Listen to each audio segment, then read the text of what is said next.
प्रेम की आकाशीय चादर में ग्रह आकर्षण, अनुकूलता और विकास की कहानियां फुसफुसाते हैं।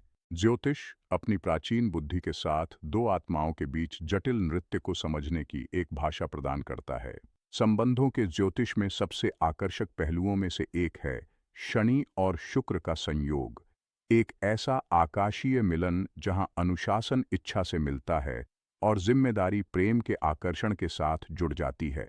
इस पहलू को अक्सर शनि शुक्र की झप्पी कहा जाता है, जो किसी रिश्ते की स्थायी प्रतिबद्धता की संभावना को दर्शाता है, लेकिन यह चुनौतियों के बिना नहीं आता।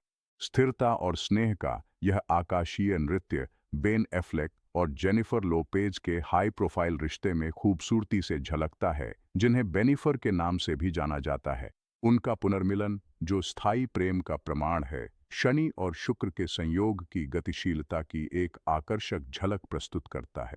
बेनिफर के लिए संबंध ज्योतिष में जब एक व्यक्ति का शनि दूसरे व्यक्ति के शुक्र के साथ संयोग करता है, तो यह एक ऐसी गतिशीलता बनाता है जो रिश्ते और व्यक्तिगत कुंडलियों के अन्य कारकों पर निर्भर करते हुए स्थिरता भी ला सकती है और चुनौतियां भी।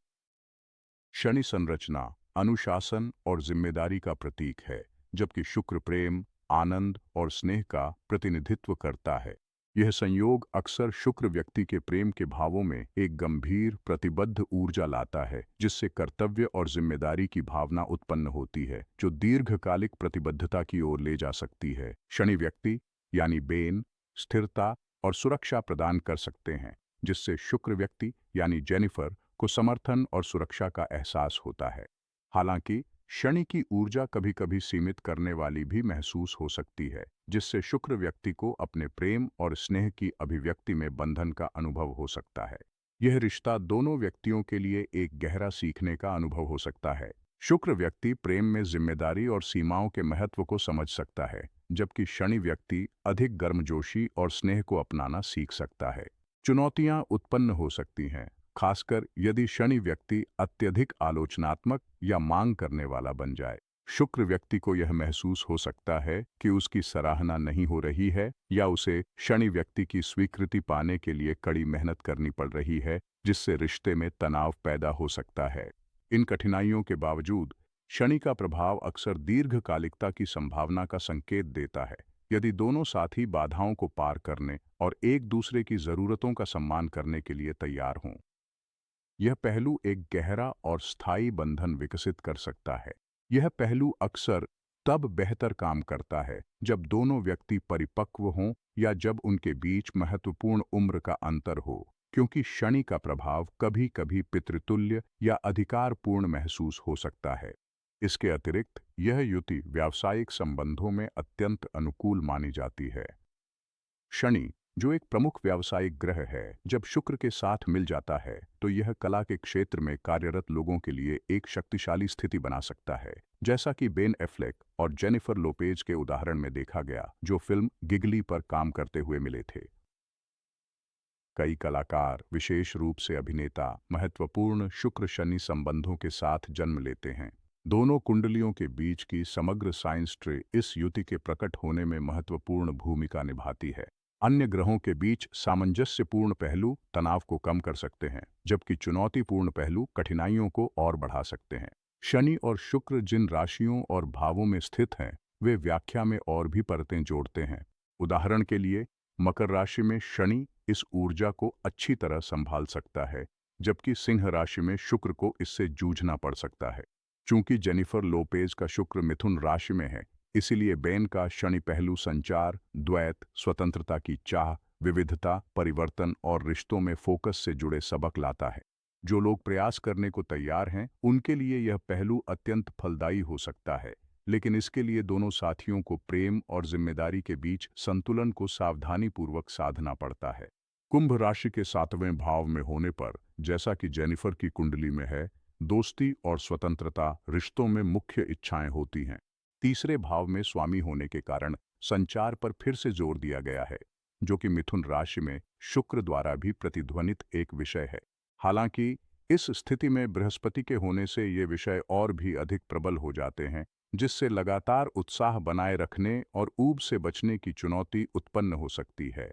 जहां तक जेनिफर के भविष्य की बात है, तो उनके और भी विवाह होने की संभावना है, संभवतः 2 और। यह उनकी कुंडली में सूर्य द्वारा बनाए जा रहे अप्लाइंग पहलुओं की संख्या गिनकर देखा जा सकता है, जो कुल 6 हैं। विडंबना यह है कि उनके पहले एल्बम का नाम ऑन द 6 था। जेनिफर लोपेज की कुंडली में एक और दिलचस्प पहलू यह है कि उनके संबंध भाव के पारंपरिक और आधुनिक स्वामियों का प्रभाव कैसा है।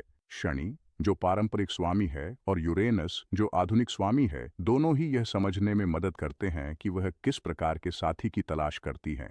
उनकी कुंडली में शनि 10वें भाव में स्थित है, जिससे वह ऐसे साथी की ओर आकर्षित होती है जो उनके करियर और प्रतिष्ठा को ऊंचा उठा सके और सार्वजनिक संबंधों पर विशेष जोर देती है। वह अपने करियर के माध्यम से भी साथी आकर्षित कर सकती है। दोनों व्याख्याएं अपनी जगह सही हैं। इस समय जेनिफर 2 महत्वपूर्ण ज्योतिषीय चुनौतियों का सामना कर रही हैं। सौर चाप के अनुसार कर्क राशि में उनके 12वें भाव में स्थित शनि उनके यूरेनस और बृहस्पति के साथ वर्ग बना रहा है, जिससे प्रेम में भावनात्मक सबक और अनसुलझे भावनात्मक मुद्दों पर जोर दिया जा रहा है।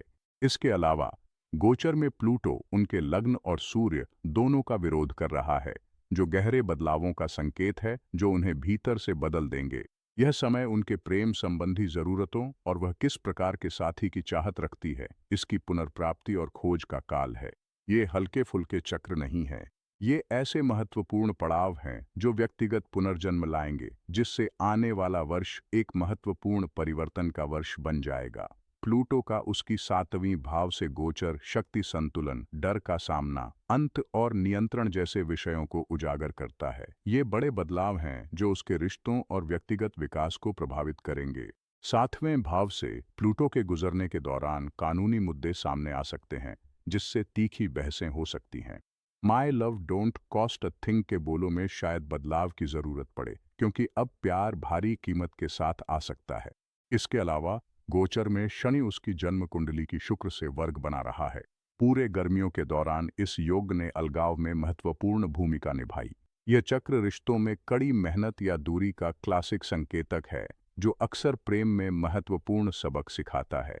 हालांकि यदि कोई ईमानदारी से कार्य करता है तो शनि मान्यता और पुरस्कार भी ला सकता है।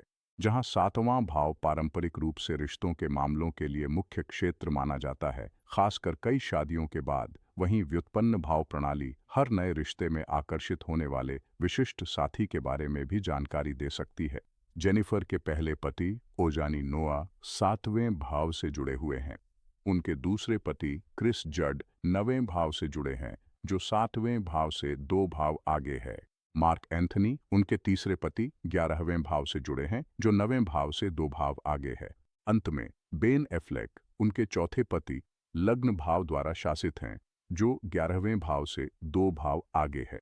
दिलचस्प बात यह है कि बेन और जेनिफर में समान गुण हैं, क्योंकि लग्न द्वारा वर्णित साथी अक्सर स्वयं के समान होते हैं। दोनों की सूर्य राशि सिंह है और चंद्रमा वृश्चिक राशि में है। उनकी संभावित 5वीं शादी तीसरे भाव द्वारा शासित होगी और छठी शादी 5वें भाव द्वारा। छठी शादी के बाद चक्र फिर से कुंडली के 7वें भाव पर लौट आता है। यह उल्लेखनीय है कि ग्लिन स्कॉटी वोल्फ, जो एक पूर्व बैप्टिस्ट पादरी थे, एक पुरुष द्वारा सबसे अधिक एक पत्नी विवाहों का रिकॉर्ड रखते हैं, 29 शादियों के साथ। समय के साथ जिन साथियों को कोई आकर्षित करता है, उनमें बार बार कुछ समान गुण देखने को मिल सकते हैं। रिश्तों की व्याख्या में कुछ ज्योतिषीय संयोजनों के प्रति अक्सर सावधानी बरती जाती है। 2 संयोजन जिन्हें आमतौर पर चेतावनी के रूप में देखा जाता है, वे हैं शुक्र शनि और मंगल प्लूटो। बेन और जेनिफर की कुंडलियों में पहला संयोजन मौजूद है, जो स्थिरता ला सकता है, लेकिन इसमें दीर्घायु की कमी हो सकती है। दूसरी ओर मंगल प्लूटो संयोजन अपमानजनक संबंधों की ओर ले जा सकते हैं, हालांकि पूरी कुंडली को ध्यान में रखना आवश्यक है।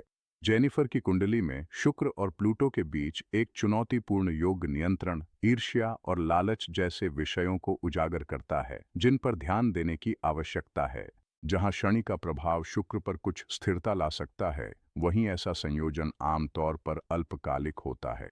रिश्तों को समझने के लिए कुंडली में 7म भाव का स्वामी सबसे महत्वपूर्ण कारक बना रहता है। बेन एफ्लेक की 7म भाव की सीमा पर मकर राशि होने के कारण वे संबंधों को प्रतिबद्धता, सतर्कता, कर्तव्य और पारंपरिक मान्यताओं के प्रति सम्मान के साथ अपनाते हैं। इस भाव का स्वामी 12वें भाव में स्थित है, जो उनके रिश्तों में गहरी निजता की आवश्यकता को उजागर करता है। चूंकि शनि, जो कि स्वामी ग्रह है, मिथुन राशि में है, इसलिए यह निजता की आवश्यकता विशेष रूप से उनकी संवाद शैली में प्रकट होती है। वे निजी अंतरंग बातचीत को महत्व देते हैं। देखभाल करना, डर, रहस्य, पिछले जन्म के संबंध और छुपी हुई बातें जैसे विषय उनके रिश्तों में महत्वपूर्ण हैं। 12वें भाव को उस मुखौटे के रूप में देखा जा सकता है जिसे कोई पहनता है, लेकिन इसे राशि चक्र का कूड़ेदान कहकर अन्यायपूर्ण रूप से बदनाम किया गया है, जबकि यह भीतर से बड़ी शक्ति का स्रोत भी है। बेन के मामले में मिथुन राशि के लग्न पर होने से उनकी ताकत अपने बौद्धिक कौशल का उपयोग करके नए विचार उत्पन्न करने और शोध करने में है। शनि का मिडहेवन के साथ वर्ग कोण बनाना यह दर्शाता है कि बेन महत्वाकांक्षी हैं, लेकिन वे अपनी साझेदारियों को सार्वजनिक नज़रों से दूर रखना बहुत जरूरी मानते हैं। पहला और 7वां भाव, जो संबंधों की गतिशीलता का प्रतिनिधित्व करता है, बेन की कुंडली में एक महत्वपूर्ण भूमिका निभाता है। चंद्रमा एक सटीक सेमीस्क्वायर बनाता है और भले ही कुछ लोग इसे एक मामूली कोण माने, यह शासक ग्रहों के बीच संबंध के कारण महत्वपूर्ण है। यह संबंध रिश्तों में झुंझलाहट लाता है, खासकर भावनाओं, संवाद, सेक्स, रोमांस और विचारों के मामले में। एक महत्वपूर्ण बात यह है कि जब इस संयोजन में एक ग्रह पर कोई प्रभाव पड़ता है तो दूसरा ग्रह भी प्रभावित होता है, जिससे डबल असर होता है। जेनिफर लोपेज का दिस इज मी अब प्रोजेक्ट ने उसके प्रेम जीवन के अंतरंग विवरण उजागर कर दिए, जो शायद बेन को अच्छा नहीं लगा। उसके लिए गोपनीयता सबसे महत्वपूर्ण है, खासकर जब उसका 7वां भाव 12वें भाव के ग्रह द्वारा शासित है और चंद्रमा वृश्चिक राशि में है। यह उसके लिए एक निर्णायक बिंदु हो सकता था। मुझे संदेह है कि यही मुख्य कारण है कि उसने इस साल की शुरुआत में अपना टूर रद्द कर दिया था। उनके तलाक की घोषणा के समय गोचर में शनि उसकी कुंडली के 3 प्रमुख बिंदुओं को प्रभावित कर रहा था। मिडहेवन के साथ युति कर रहा था, जिससे करियर और प्रतिष्ठा से जुड़े सबक मिल रहे थे। जन्म शनि के साथ वर्ग बना रहा था, जिससे रिश्ते की सुरक्षा में चुनौतियां आ रही थीं, और चंद्रमा के साथ सेस्क्विक्वाड्रेट बना रहा था, जो किसी महिला से अलगाव का संकेत देता है। जहां शनि अक्सर तब पहचान और विकास लाता है जब उसके सबक सीखे जाते हैं, वहीं इसका प्रभाव अलगाव भी ला सकता है। प्रोग्रेस्ड शुक्र की भूमिका महत्वपूर्ण है, जो अब कन्या राशि में चला गया है, जो इसकी नीच राशि मानी जाती है। जब कोई ग्रह नीच राशि में होता है तो वह अक्सर निर्वासित, अपमानित और कमजोर महसूस करता है, जिससे रिश्ते में त्यागे जाने की भावना पैदा हो सकती है। हालांकि हम सिर्फ ग्रहों को दोष नहीं दे सकते। व्यवहार में व्यक्तिगत जिम्मेदारी की भूमिका भी बहुत महत्वपूर्ण होती है। कन्या राशि में शुक्र अक्सर अत्यधिक आलोचनात्मक और छोटी छोटी बातों पर ध्यान देने वाला होता है। प्रोग्रेस्ड शुक्र के मंगल के साथ युति में होने से संभवतः काफी तनाव रहा होगा, क्योंकि शुक्र मंगल का संयोजन अक्सर टकराव और असहमति का संकेत देता है। 6 साल पहले बेन ने 2 महत्वपूर्ण ज्योतिषीय घटनाओं का अनुभव किया। सोलर आर्क शनि उनकी चंद्रमा से वर्ग में था, और सोलर आर्क चंद्रमा उनके जन्मजात शनि के विपरीत था, जो जेनिफर गार्नर से उनके तलाक के समय के साथ मेल खाता है। आगे देखते हुए बेन के भविष्य में एक और शादी की संभावना है। एक पारंपरिक ज्योतिषीय तकनीक के अनुसार पुरुषों के लिए चंद्रमा से बनने वाले अप्लाइंग पहलुओं की संख्या विवाह की संभावना को दर्शा सकती है, और बेन की कुंडली में 3 प्रमुख अप्लाइंग पहलू दिखाई देते हैं। ज्योतिष के कई उपयोग हैं। एक और विधि जो मैं उपयोग करता हूं वह है डोबेरेनर की म्यूनिक रिदम्स। 56 से 63 वर्ष की उम्र के बीच शुक्र, जो उनके पंचम भाव का स्वामी है, सक्रिय होगा। यह अवधि संभवतः लोकप्रियता में वृद्धि का समय होगी। शायद उन्हें एक और ऑस्कर, गोल्डन ग्लोब या करियर में कोई महत्वपूर्ण पहचान भी दिला सकती है। इस समय के दौरान प्रेम भी पनप सकता है और एक और शादी की प्रबल संभावना है। डेरिवेटिव हाउस सिस्टम के अनुसार 11वां भाव तीसरी शादी का प्रतिनिधित्व करता है, और इस भाव में शुक्र के इंटरसेप्ट होने के कारण अगला संबंध दोस्ती के रूप में शुरू हो सकता है। इस व्यक्ति से परिचय आपसी दोस्तों के माध्यम से हो सकता है, और समय ही बताएगा कि यह कैसे आगे बढ़ता है। ज्योतिष में 2 लोगों के बीच संबंध की गतिशीलता को समझने के लिए कंपोजिट चार्ट का उपयोग किया जाता है। यह चार्ट दोनों व्यक्तियों की जन्म कुंडलियों में ग्रहों और बिंदुओं के मध्य बिंदु की गणना करके बनाया जाता है, जिससे एक संबंध चार्ट बनता है। इसका विचार यह है कि स्वयं संबंध की भी अपनी एक अलग ऊर्जा होती है जो उसमें शामिल व्यक्तियों से अलग होती है। यह ऐसे काम करता है। मध्य बिंदु गणना। प्रत्येक व्यक्ति की जन्म कुंडली में ग्रहों की स्थितियों का औसत निकालकर सटीक मध्य बिंदु पाया जाता है। उदाहरण के लिए, यदि एक व्यक्ति का सूर्य मेष राशि के 10 डिग्री पर है और दूसरे का सूर्य मेष राशि के 20 डिग्री पर है, तो कंपोजिट सूर्य मेष राशि के 15 डिग्री पर होगा। संबंध की गतिशीलता। कंपोजिट चार्ट प्रत्येक व्यक्ति के व्यक्तित्व का वर्णन नहीं करता, बल्कि यह बताता है कि संबंध एक इकाई के रूप में कैसे कार्य करता है। यह मुख्य विषयों, चुनौतियों और सामंजस्य के क्षेत्रों को उजागर करता है। व्याख्या। कंपोजिट चार्ट की व्याख्या जन्म कुंडली की तरह ही की जाती है, लेकिन ध्यान संबंध पर ही केंद्रित रहता है। उदाहरण के लिए, सूर्य संबंध की मूल पहचान और उद्देश्य का प्रतिनिधित्व करता है। चंद्रमा भावनात्मक स्वर और यह दर्शाता है कि भावनाएं कैसे साझा की जाती हैं। वीनस संबंध के भीतर प्रेम, आकर्षण और स्नेह को दर्शाता है।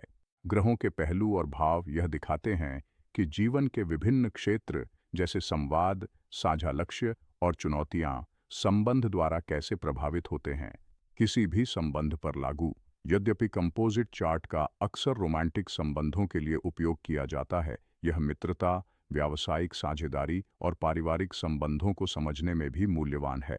हालांकि मैं सलाह देता हूं कि कंपोजिट चार्ट का उपयोग करने से पहले व्यक्तिगत जन्म कुंडलियों, प्रोग्रेशंस, ट्रांजिट्स और इंट्रोस्पेक्ट्स यानी वे पहलू जो एक व्यक्ति दूसरे के लिए लाता है का अच्छी तरह से विश्लेषण कर लें।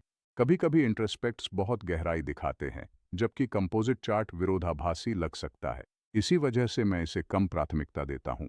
उदाहरण के लिए, बेनिफर 2.0 यानी जेनिफर लोपेज और बेन एफ्लेक का मामला लें। उनके कंपोजिट चार्ट में एक उल्लेखनीय पहलू है वीनस स्क्वायर प्लूटो, जो विश्वास की समस्याओं और उनके नियंत्रण से बाहर की बातों की ओर इशारा करता है। मिथुन और कन्या राशि में यह पहलू संवाद, मीडिया की निगरानी और रोजमर्रा की जिंदगी से जुड़े विषयों को प्रमुखता देता है। दिलचस्प बात यह है कि जेनिफर की अपनी कुंडली में भी यही वीनस प्लूटो पहलू है, इसलिए वह इस डायनामिक को रिश्ते में बहुत मजबूती से लाती हैं। जबकि एफ्लेक की कुंडली में भी ऐसा ही एक पहलू है, लेकिन वह कमजोर है क्योंकि वह अलग हो रहा है, इसलिए जोर लोपेज पर ही रहता है। एक महत्वपूर्ण बिंदु यह है कि कंपोजिट चार्ट की तुलना प्रत्येक व्यक्ति की जन्म कुंडली से करने पर और भी गहरी समझ मिल सकती है। रिश्तों की ज्योतिष में एक और उन्नत तकनीक भी है, जिसमें एक व्यक्ति की सोलर आर्क उम्र को दूसरे की उम्र में जोड़ना खास मायने रखता है। यह दिखाता है कि कोई व्यक्ति किसी खास समय पर रिश्ते में क्या लेकर आ रहा है। हालांकि मैं इस विधि को सावधानी से अपनाता हूँ। मुख्य ध्यान हमेशा जन्म कुंडली के विश्लेषण, भविष्यवाणी और चार्ट की तुलना से शुरू होना चाहिए। इसके बाद ही कंपोजिट चार्ट और सोलर आर्क जैसी तकनीकों का इस्तेमाल करना चाहिए। जैडा और विल स्मिथ, डोनाल्ड ट्रंप और उनकी पूर्व पत्नियों के कंपोजिट चार्ट जरूर देखें।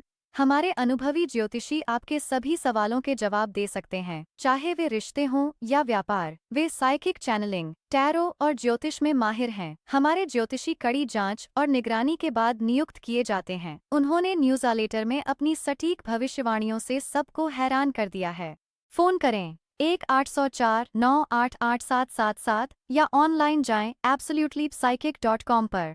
एक बेहतर कल की शुरुआत अभी से होती है।